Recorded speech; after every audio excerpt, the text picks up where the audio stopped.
Hello, welcome to SquishiVision, where I give my immediate, well, in this case, I give my immediate, uncollected stream of conscious thoughts, having just watched something. In this case, I have just watched Soul, so this is my immediate thoughts. I have not made any notes, I've not collated, or this isn't going to be some detailed film critical analysis. It's going to be what occurred to me as I was watching and what stuck in my head. So yeah, this is Soul, which released about exactly a week ago, I think, internationally. I don't know if there was a difference between the British release and the anywhere else release. This is the weird new world we're living in, where everything is now being streamed online to your home, and any kind of analysis into theatrical releases has become increasingly a different kettle of fish altogether. If you're tuning in and you've not watched any of my previous videos, I apologize in advance for why my camera angle looks so distractingly blurred. I hate it, and I will figure it out when I have the time to. But I don't. But I forget. And when I stream, I'm like, aha, camera angle, camera focus. But yeah, so this is Soul, directed by Peter Docter. So it's his first directorial contribution to Pixar since Inside Out, I think, was the last thing he directed. Or was it Finding Dory? I think. Oh no, no, Finding Dory was Andrew Stanton. So yeah, I think the first thing he did since Inside Out, which is interesting as I come to in a second, because there's some thematical conflict I noticed fairly well. It's not a major plot point, but it happened. So yeah, so I won't explain the plot of Soul because I'm going to assume you've watched it. So this also serves as a kind of a spoiler warning that if you haven't watched Soul, don't watch this until you have, and then please come back and watch this after you've done so. Yeah, let's start with the animation. Visually, there was like a lot of great parts in it. There's this interesting kind of blend of art mediums. So most of the kind of, well, the main character of Gardner and all of the kind of how do they describe them? The kind of pre-soul, well, the souls, but the souls of people who haven't been born yet. They were kind of all traditional CGI, but very much kind of the it was very much kind of Inside Out, I think, is the art style to better describe it. Okay, the same kind of the characters was like some kind of represent. I'm trying to use the word, but the same kind of art style P. Docter used for Inside Out was what he basically was using here to represent the soul. So it was that kind of CGI. And the people were kind of normal Pixar style of people, like you can see in the kind of background I have behind me. It wasn't anything kind of particularly distinct. Like, it's very much kind of what we expect from Pixar in terms of how they represent their people, kind of The Incredibles onwards. But what was interesting was the way that they kind of, I'm not entirely sure what they're meant to be, but the soul counselors. Well, I don't think we're meant to understand what they're meant to be, because there's a hilarious point where Joe Gardner was like, "What are you guys?" And then there was kind of just like a very quick explanation of them being some kind of metaphysical construct that is far beyond the human comprehension, which is a kind of meta in joke I always love. I love when the explanation is basically, there is no explanation and you're not going to get one, but here is an in joke explaining you're not going to get one. It was, I'm sure it's not 2D, but it was using a very interesting 2D style, which is interesting as well, because that was also a thing that happened Inside Out when they went through, I forget what it's called now, but they went through that kind of warehouse type area where they got deconstructed from eventually into like the abstract forms of themselves, and the way they visually represented this in Inside Out was they became two-dimensional, and then kind of two-dimensional shapes, and then they became kind of lines, and then eventually they got out and they became the normal, traditionally CG animated selves. And I feel like I feel Peter Doctor is drawing a lot on kind of the style he used in Inside Out in this film. Like, you can see that very clearly. So the kind of constructs that were the Soul Counselors and the excuse me, the Soul Counselors and the Soul Counter, they use they're basically flat constructs, and they use like kind of the same abstract two-dimensional appearance, and I found it very interesting. I like how, you know, the lines would cross over and they'd become kind of, but it was still consistent with the kind of the geometry of it, so you'd lose, like, it would like if you cross over the hands, it'd become like empty space where it crossed over, where the lines crossed over, because you can only be inside a certain part at the same time. I found that really interesting. And what was the thing? And also when Joe Gardner first tried to escape the stairway up to the beyond, he jumped out and he fell down, and we cut to the opening titles, and we cut back to him, and it's a very interesting kind of medium shift where it becomes actual 2D. It's not even 2D animation, it becomes basically previs. So it becomes storyboards. If you look at a lot of the behind the scenes, and you can do that now, but that's what I love about Disney. Well, one of the things I love with Disney Plus is, if you wanted to ever watch behind the scenes stuff, if you ever wanted to watch kind of how they made things like films, you'd have to buy or rent the DVD or buy or rent the Blu-ray. That's what I spent my entire childhood doing. Is I'd go to the library, I'd go to my central library, you know, back when libraries were actually properly funded and actual genuine sources of information and spare time, which is something this film actually makes a joke on, which I enjoyed. But I'd go to a library, I'd get a DVD, usually of something I've not seen, but sometimes something that I have seen. The reason I do that is, once I'd watch the film, I'd literally watch every single behind the scenes extra feature on that DVD. I never got vanilla DVDs. I always got the ones with all the behind the scenes things on, which collectively would often be longer than the actual film itself. But that's kind of what sparked my actual, well, it didn't spark it, but it kind of how I grew into it, is why I kind of love making films, and why I know, or why I feel like I have this kind of understanding of how it works, even though I've gotten, up until now, no formal education, is because I absorbed all of this kind of information about how filmmaking is done. I've realised I've gone on an entire tangent here. Sort of, actually. I mean, it's tangent, but it's thematically related to the film, in terms of purpose and spark and all that kind of terminology. The point is after we cut back from the titles, the part where Joe Gardner is falling towards the beginning part, he hits a couple of lines, and then he turns into the kind of what looks like sketches, and very kind of low frame rate movement sketches that basically look identical to how Pixar would previs storyboard their scenes. So before they animate it in the computer, they would draw a sketch in pencil on paper what would happen, and this looks identical to that. I was watching the Finding Dory behind the scenes stuff last week, I think, and it looks almost identical in terms of style to that. I really enjoyed that. It'll absolutely thrill me if it turns out that they actually used they didn't, but if they did, it'd be really funny and actually kind of cool if they used the actual storyboards for that scene and then just throw it into film. Or not for a film, it was probably a creative choice. But if they didn't actually do any work on it, and those are original, perhaps negative versions, but original versions of the storyboards for that bit, I really liked that bit. I was mentioning a lot of kind of how the visual style of there's a lot of visual stylistic choices in this film that is similar to Inside Out. Which is kind of amusing me at this point, because part of my degree in film I'm doing at the moment is I have to do a screen aesthetic analysis of a director. I was almost going to go with Peter Doctor, but by the time I had to decide who I was going to go with, this film wouldn't have been released, and I had to choose a director who'd had at least 4 theatrical directing credits, and at that point who had 3, so I couldn't go with him. But part of that coursework, and part of that coursework is to kind of analyze screen aesthetic and signature styles.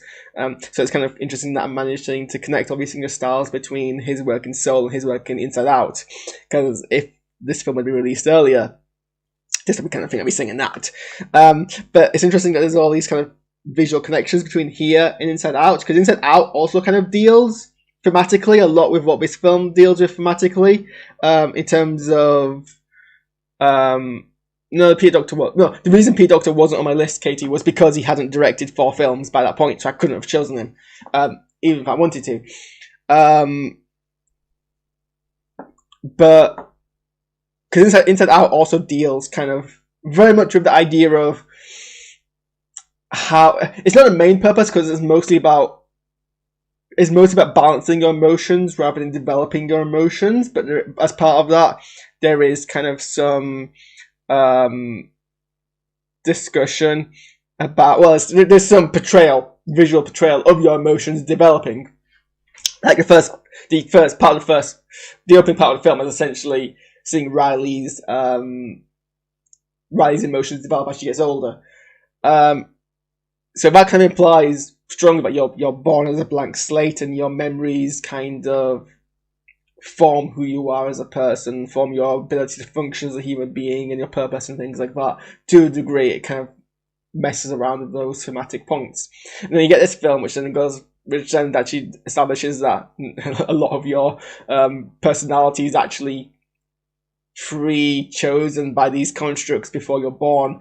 I mean, I guess if you dig into it, you could bridge them, and there's actually kind of a relationship to them, or in fact, they're actually two completely different thematical. And I find it interesting how they kind of clash a bit thematically, even though they're two things that Pete Docter filmed and wrote. But I mean, it depends. I mean, officially, Pixar films aren't connected unless they're direct sequels or prequels, unless you prescribe to Pixar theory, and what people do, in which case everything's connected in some way or another, and everything exists in the same universe. What was interesting about this film is that I think more than any other Pixar film, it's the only one I've gone into completely not knowing exactly what I'd expect. From memory, I don't think I've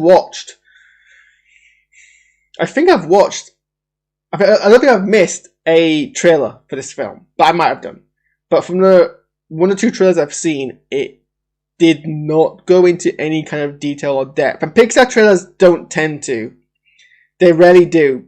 Pixar's very good at not spoiling what the film is actually about in terms of plot, narrative, or themes. It often is very coy about that, and they can get away with it because it's Pixar. They know people will come to see Pixar films. Pixar films are very, very easily marketable. We don't need to push for people to come see them, particularly.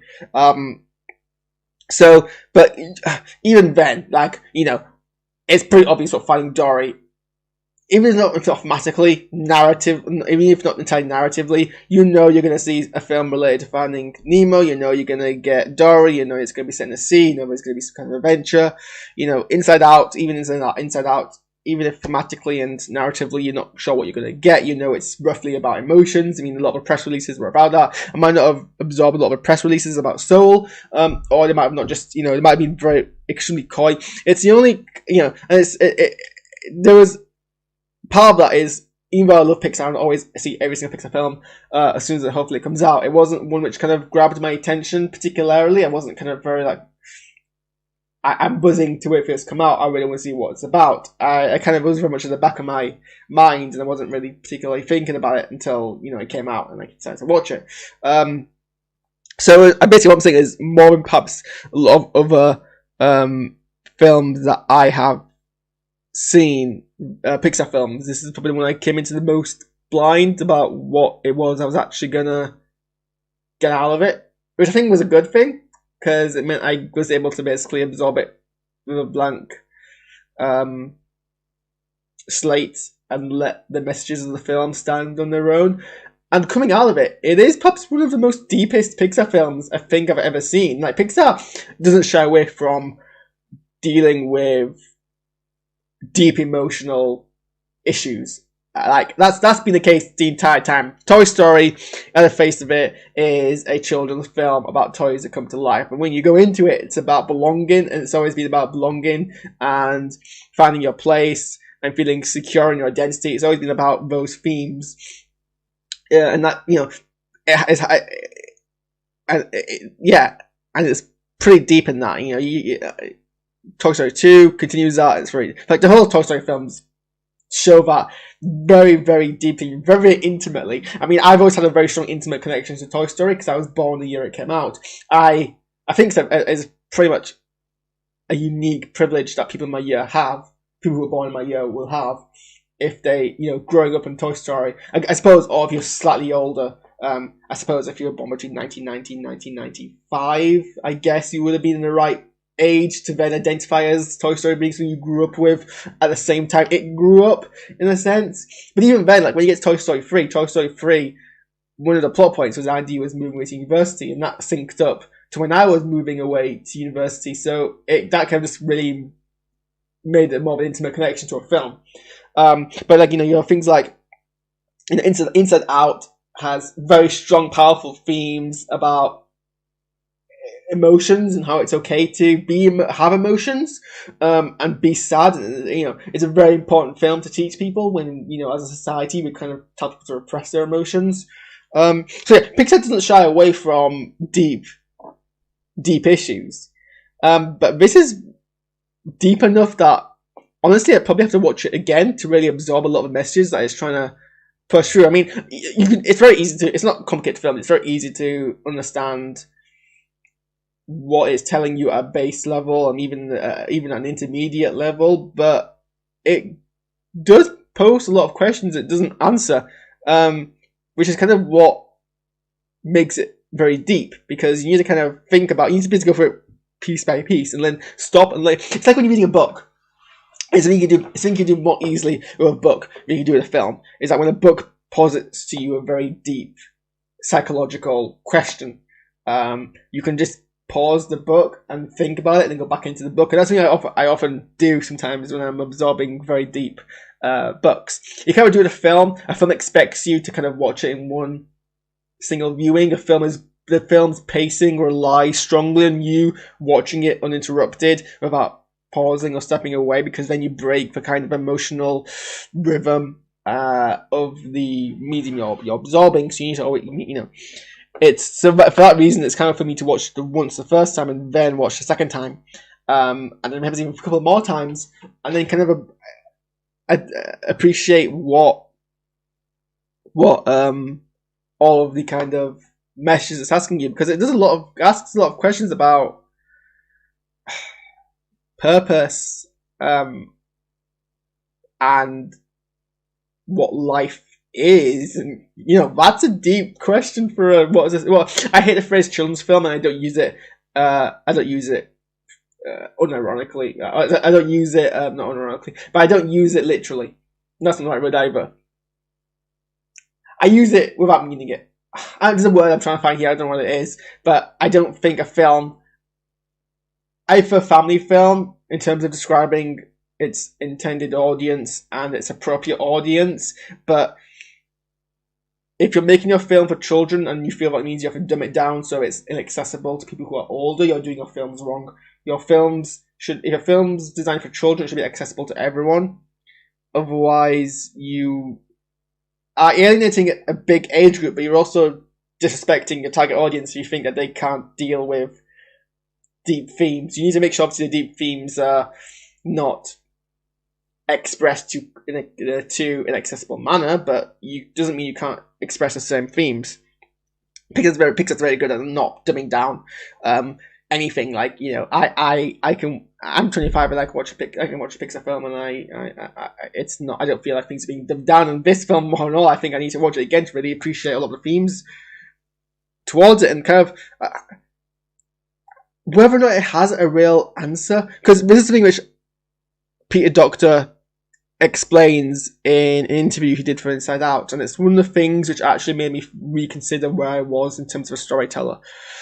I'd written a couple of scripts. I wanted to make films, and I wanted to write the films and then make the films, and there was always something unsatisfactory about that experience. I'd write a film, I'd make it, and I'd come up and be like, I'm not sure I really found the experience that satisfying. And then saw an interview about Pete Docter when he was struggling to write Inside Out, and he was wondering why he was struggling, and the reason he realised why he was struggling was he didn't really have a consistent, clear message in the film. He didn't have a question that was then being answered, and that resonated with me. It was like, oh, well, that's why I'm not finding my scripts interesting, because I'm not asking a question, nor am I answering it. I'm just writing things and they're happening. And that's not what storytelling is about. It's not what film is about. And so, yeah, this feels very much like a film that comes out of the same mindset as someone who wrote and made Inside Out, for sure. But it did sort of things open-ended. I like where it ends. I like that we don't see Joe Gardner's answers to the questions he's been starting to ask himself. We don't know if he goes back the next day and continues to be part of a band. We don't know if he takes that job. We don't know if he does both of those. We don't know if he does neither of those. We don't know if he just decides to start from scratch. We don't know if he continues. Well, I mean, I see him actually thematically and character-wise. He probably continues with jazz. But other than that, we don't see the character's end point. But that's the best decision they should have done, because as a protagonist, Joe Gardner is meant to be our audience surrogate, and it'd be unfair to tell the audience the answer to the questions that they should be asking themselves and deciding themselves. So I'm glad it doesn't do that. I'm glad we don't also see where 22, how they end up. Watching on Disney Plus, it includes the time of the international credits within the whole runtime of the film. So I thought I had 20 minutes left to go of the film, or at least 10 minutes left to go of the film, whilst it was getting to its end. And I was assuming that would mean that we would see how he had changed as a person after his experience, and we'd also maybe see what happens to 22 when they were actually born. But we don't, and I think that's good. I think it's arguably a bold choice to not resolve your protagonist and main character's arc. It's when you follow the traditional acts structure of a story, be it a 3-act structure or a 5-act structure, or a 4-act structure. I don't know if that exists, but I wrote scripts and I ended up with 4 acts, not 5.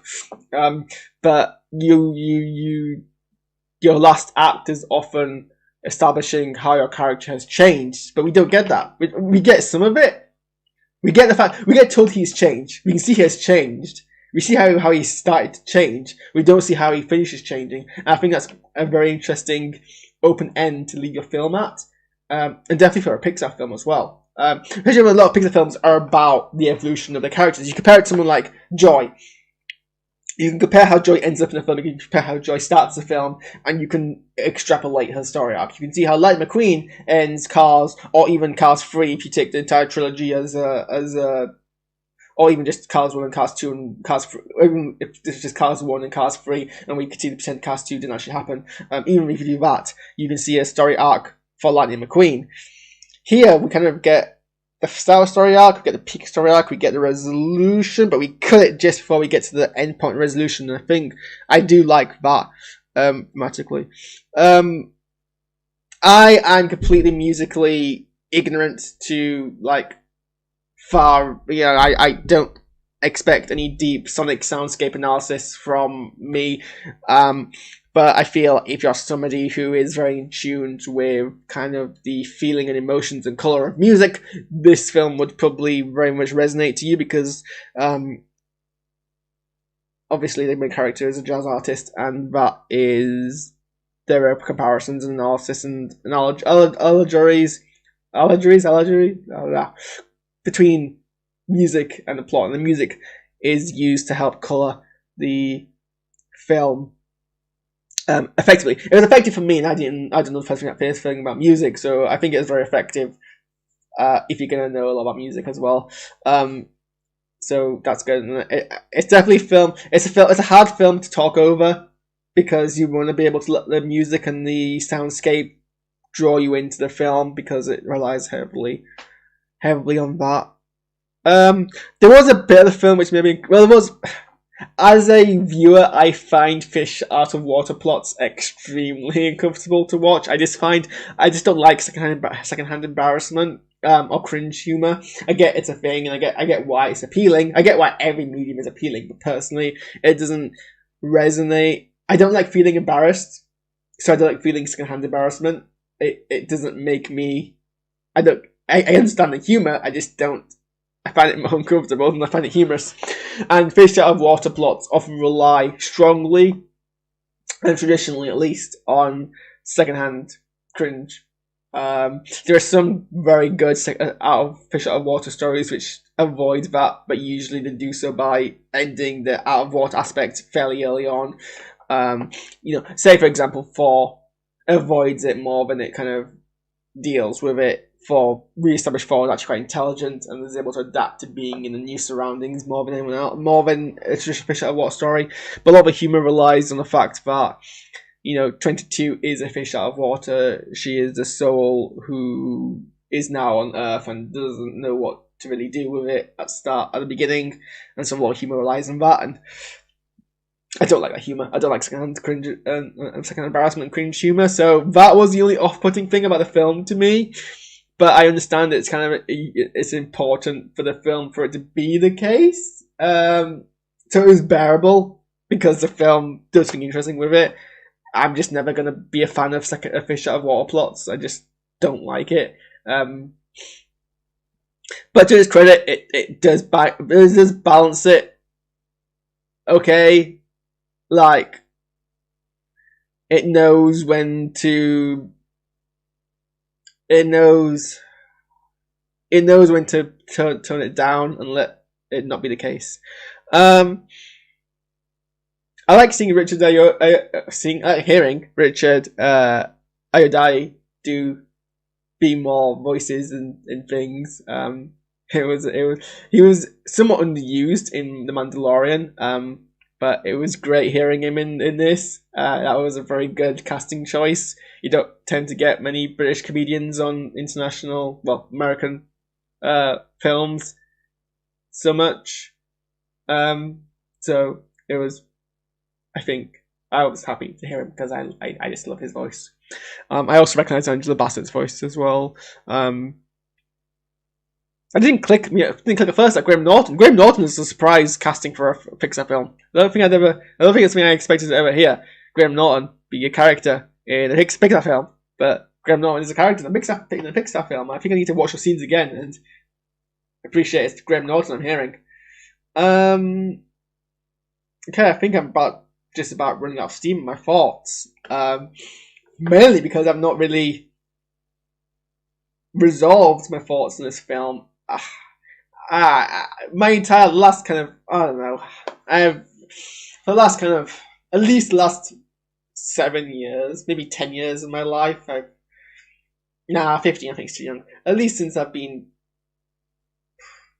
17, very much at least when I came to university, I've been very unsure, I guess, of identity and self-identity and where I'm heading and what I'm going to do and because I'm getting to a point now where I need to start making decisions about the next steps in my life, and that's going to be continual. Until you finish your undergrad at university, you can basically let life coast you along, but once you go to that point, you then start to make decisions and commit to it. And so it's kind of been very on the nose that a lot of Pixar films tend to... It's hit me, the message in Pixar about the traditionally kind of very continuous themes of Pixar films to deal with identity and who you are has hit me more now that I've finished my undergrad than it ever did before I finished my undergrad. So, which is why I'm saying the film's very deep, especially for a film targeted at family audiences. Like a lot of meshes and points and purpose and spark and appreciating life for what it is, but also it's a very dark and deep message to give to kids that you can die at any point. Like Pixar did not, like this film did not shy away from the fact that death is sudden, or can be sudden and immediate and unexpected and can hit you at any time, regardless of where you think you are. And the idea of, the last line in the film about living every minute of your life properly was deep. It's hard for someone who, you know, is in that situation where I'm not sure where I am, but I need to be, and I need to appreciate the fact that life can end at any point. Makes you think. This film makes you think. And it's definitely something I kind of need to watch again and absorb a bit more. It didn't hit me hard as emotionally as with Pixar films. I don't know, maybe that was just the time of day that I watched it. But it made me think more than anything else. Any film which makes you think is a story told well. So yeah, I thought it was a really good film. Peter Docter is very much becoming one of my favourite visual storytellers. It's a shame that often people who work in Pixar don't tend to have extraordinarily long distinct credits. Like, because if you work at Pixar's one of those few film projects where collaborativeness is actually beneficial. Film is a collaborative art through and through, but you often have one kind of spearhead. But Pixar tends to be more workshoppy. At least that's how it feels to me, and it works.